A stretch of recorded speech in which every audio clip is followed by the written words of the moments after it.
Hey everyone, welcome to another video. Today we're going to talk about issue number 7 of Psylocke, written by Alyssa Wong, and art by Vincenzo Caratu. But before we dive into the story, I want to ask you a favor. If you enjoyed this video, please leave a like and a comment to help the channel grow. Up to this point, a recent solo mission left Psylocke suffering from horrifying visions. Afraid that there might be something real behind these hauntings, Psylocke turned to fellow X-Men, Magik, and Deathdream of the Outliers. But the secret meeting turned ugly when rival X-Men Rogue caught wind of Psylocke and Magik's trespassing. And now it's worse as Psylocke's spectral tormentor has taken control of Deathdream's body. So with that said, this issue opens right where the other left off, with Deathdream preparing to attack, as Psylocke's inner narration went on to say, "This is your fault. If I hadn't come to Haven House with Magik, if I'd stayed away, none of this would be happening." And as for Rogue, she turned her anger towards Psylocke and asked, "What the hell did you do to him?" And to that, Psylocke replied with, "I didn't know this would happen, I swear. All he did was touch my hand." Now Rogue at this point wasn't trying to hear reason and shot back saying, "All he did was touch your hand." And then went on to say, "I didn't take you for a fool, but I guess I overestimated you. Go get my outlier back." Following that, the entity within Deathdream said, "Let me taste them, Quan-Non, your broken promises." Now this was enough to catch Psylocke off guard, because her inner narration said, "Whatever is possessing Deathdream knows my name, and that's not good." So in a calm manner, Psylocke started to walk forward and told the entity to let the boy go because she didn't want to hurt him. But see, that was of no concern to it, because it went on to call her a liar and then said, "You love to hurt people, that's what you do. Matsuo, the lover you killed. Himiko, the daughter you abandoned, and Mitsuki, the friend who trusted you. No matter how you try to forget, the restless dead remembers." And with that stated, the entity lashed out and slightly touched her, and once it made contact, Psylocke's inner narration pointed out how its touch made her feel freezing cold from the inside out. So with things looking bad, on the next page, Rogue came flying in and punched Deathdream right in the face and said, "Well, I don't care about whatever beef you got with Psylocke, but I thank you kindly to get the hell out of my kid's body." And after Deathdream recovered, the entity within him answered Rogue by saying, "No, I'm keeping him. This little one doesn't belong here with the living. I'm taking him away to a place where no one can hurt him or any of the neglected dead." Now this prompted Psylocke to say, "You don't get to make that call for Deathdream, his team, and his family." And just as fast as Psylocke said that, the entity replied with, "Yet you delivered him into my hands." Which was technically true, and that point wasn't lost on Rogue, because she also pointed out how she and Psylocke will need to have a little chat when all of this was over. So with that said, as Psylocke jumped through the air, her inner narration was curious about where Magik disappeared to. And like clockwork, Magik appeared overhead and came down slashing with her soul sword. And during her attack, Magik went on to say, "Stealing a teenage boy's body is creepy as hell. Consider this your eviction notice." So with Magik back on the battlefield, Rogue stated, "I don't want to hurt Deathdream, but I guess exorcisms ain't never pretty."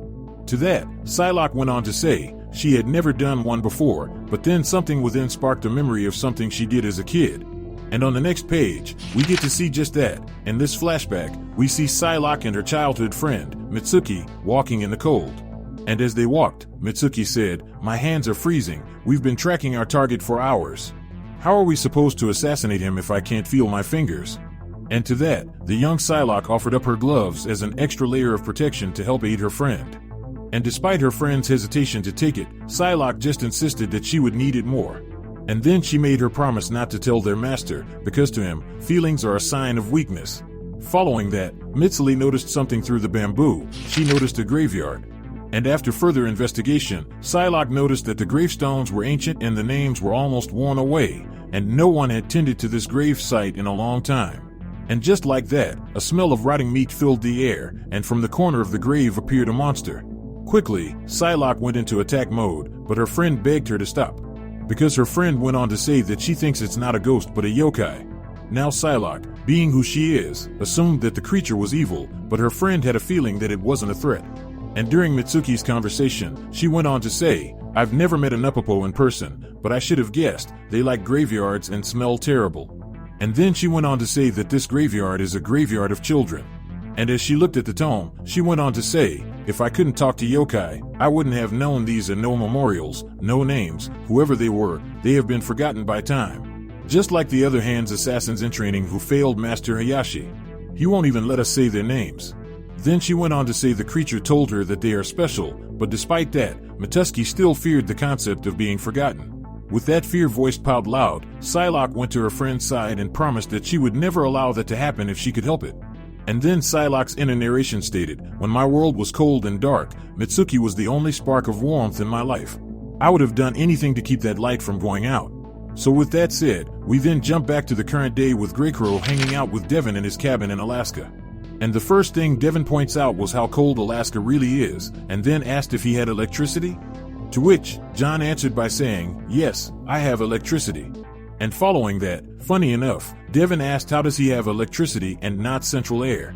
Which John answered by saying it was too expensive, which was funny because Devin pointed out that expenses shouldn't be a factor because he robbed banks for a living. But anyway, Devin then went on to place several screens on the table and told John that they need to talk about Psylocke because he has a feeling that something is wrong with her. And when John asked what all this tech was, Devin answered by saying, "Portable setup, custom built-in router, and whatever." And followed that up by saying, "Listen, Psylocke's been ignoring my phone calls, that's not unusual, but I wear her down eventually, and in the end, she always picks up. We met when she rescued me from AIM. When she walked into that lab, I thought she was going to kill me. And when I asked her why she didn't, she simply said, 'I'm here to help you, so let me. I promise I'll keep you safe.' No one had ever done that for me before, much less a stranger. But she meant it, and that's when I knew I would follow her forever." And after hearing that, John had a smile on his face and said, "She has that effect on people." Going back to Devin, he then said, "That's why she always picks up. No matter how much I annoy her. Even when I do it on purpose, which is pretty much all the time. She always checks to make sure I'm safe." But shortly after the taxonomist, she went dark, as you can see from those tablets. With that invitation to look, John picked up one of the tablets and said, "You've got a map tracking her recent locations, a biometric monitor, and did you design these schematics for her earpiece and kunai? Because they are really good." And then he went on to point out that everything is offline, even the biometric monitor. So with that pointed out, Devin, the same person who hasn't seen or heard from Psylocke, asked if by any chance Psylocke is dead. To that, John quickly said no, she's alive, and then said, "She probably found a way to disable your tracking software." Now this was a sense of fresh air for Devin, because he went on to say, "That was terrifying. Disabling the earpieces and kunai's tracking functions is difficult, not impossible. But a couple of hours ago, her phone went dead, and all of her biometrics went offline." Now just because John was positive that she was alive, didn't mean that he believed she was okay, because he went on to say, "A couple of hours ago? Psylocke called me then, but I heard something in the background. The sound of heavy static and a voice that wasn't hers. Then the call ended abruptly, and she wouldn't answer. No matter how many times I tried to reach her." So with this in the air, Devin then went on to say, "I need your help. If anyone can figure out what's up with Psylocke, it's you." This statement caused John to point out that Psylocke is stubborn, and if she doesn't want to talk, she'll shut you out. But Devin already knew that, because he went on to say, "That may be true, but with the two of us working together, whatever secrets she's hiding won't stay hidden for long. Now give me your arm. I've got a little upgrade for you." So with John and Devin working together, we then jump back to the main fight, with Magik, Psylocke, and Rogue holding their own. And during their fight, Magik went on to say, "This kid keeps sprouting tendrils." And Rogue pointed out that Deathdream usually isn't this powerful, but sometimes he loses control when he channels the dead. So following that, Psylocke's inner narration went on to say, "What did Deathdream say? That I'm haunted by ghosts and something else too." With that thought in her head, Psylocke then went on to say, "If I can get close, I might be able to use my Psyblade to rip out what's possessing him. Can you two hold him off and create an opening?" Which was exactly what they did. Both Rogue and Magik started to run interference to create an opening to attack from. And just as she took off to fight, the hallucinations kicked in and grabbed her by her feet and held her in place. And with shock in her eyes, the hallucinations went on to say, "Where are you going? No, you stay here with me. In the ground where you belong, with the rest of the worms." And as she held Psylocke, Psylocke quickly realized that this thing before her was no hallucination but instead, an actual entity in the physical realm. So with everyone able to see her, the situation went from bad to worse, as our heroes started to take a beating. They were so backed up against the wall that Rogue couldn't even leech off Deathdream's ability, because she compared draining him to grasping at smoke. So with this beating continuing, the creature went on to say, "Soon everyone will see you for what you are, a helpless coward living on borrowed time." So with everything going bad, on the next page, we see Psylocke snapping out of her trance and headbutting the crap out of the creature, and in a resonant tone, she shouted that, "I am sick of your cryptic ass. You're not me, and you're apparently not a ghost, so what are you? No, you know what?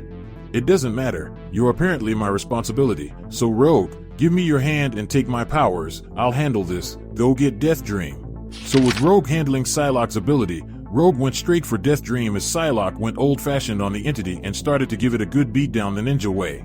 And on the next page, we see both Rogue and Psylocke putting in work and sealing the deal, and bringing this fight to a close. Or at least that was what we were led to believe, for on the next page, the creature removed the blade from itself and said, "I have a riddle for you. What happens to a ghost that isn't a ghost anymore? It's so lonely when you're dead. It's so cold in that forest under all that snow. You forgot me after all. After Master Hayashi killed me, I waited for you to find me, but you never came. Now I don't know what I am anymore. But until you set things right, I'll never be able to rest. And neither will you." So with that out of the way, we then fast forward to Psylocke meeting with John. And the first thing we get, once there, was her inner thought saying, "I have a feeling I won't be getting invited back to Haven House anytime soon, but Rogue said Deathdream will be okay. I hope that's true." These experiences leave scars that no one sees. Not even us sometimes. So as the event continued to play out in her head, John told Psylocke to take her jacket off and let it dry off over the fire. But to his surprise, she stated that she was planning on staying, not for dinner or even dessert.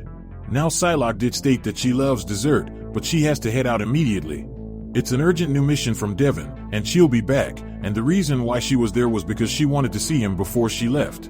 So with that said, John just kissed her on her forehead and said, "I need to talk to you about something," but Psylocke cut him off and promised that she would after she returns. So with Psylocke cutting him short, John had no choice but to reply with, "All right, go save the world." And once she left, John immediately told Devon that she lied to him. Because during this whole interaction, Devon was dropping in on their conversation by monitoring the camera he installed in John's arm. So with that said, this issue comes to an end with Psylocke flying to Kyoto, Japan, to find the remains of her friend Mitsuki. Now when it comes to this issue, I thought it was great to see just how all-consuming this entity could be. Like this story as a whole is really exposing an extremely vulnerable side of Psylocke that we generally never get to see. And then the revelation that the thing that was in her was more than just the gas from the taxid mist, but instead the soul of her long-dead friend Mitsuki haunting her. And I will admit it here and now, during the last few pages when the entity revealed its identity, I felt bad and a little sad that the little girl who was afraid of being forgotten remains was left unmarked and buried under snow, and her best friend, damn well sister, never went back to put her to rest. And to make it worse, the only reason why Psylocke is even going back was because the entity had to remind her. But anyway, down in the comment section below, let me know your thoughts about this issue and what predictions you could have moving forward. So with that established, I hope you enjoyed this video, and please don't forget to leave a like and a comment if you want to see more videos like this. Thank you for watching, and I'll see you in the next video.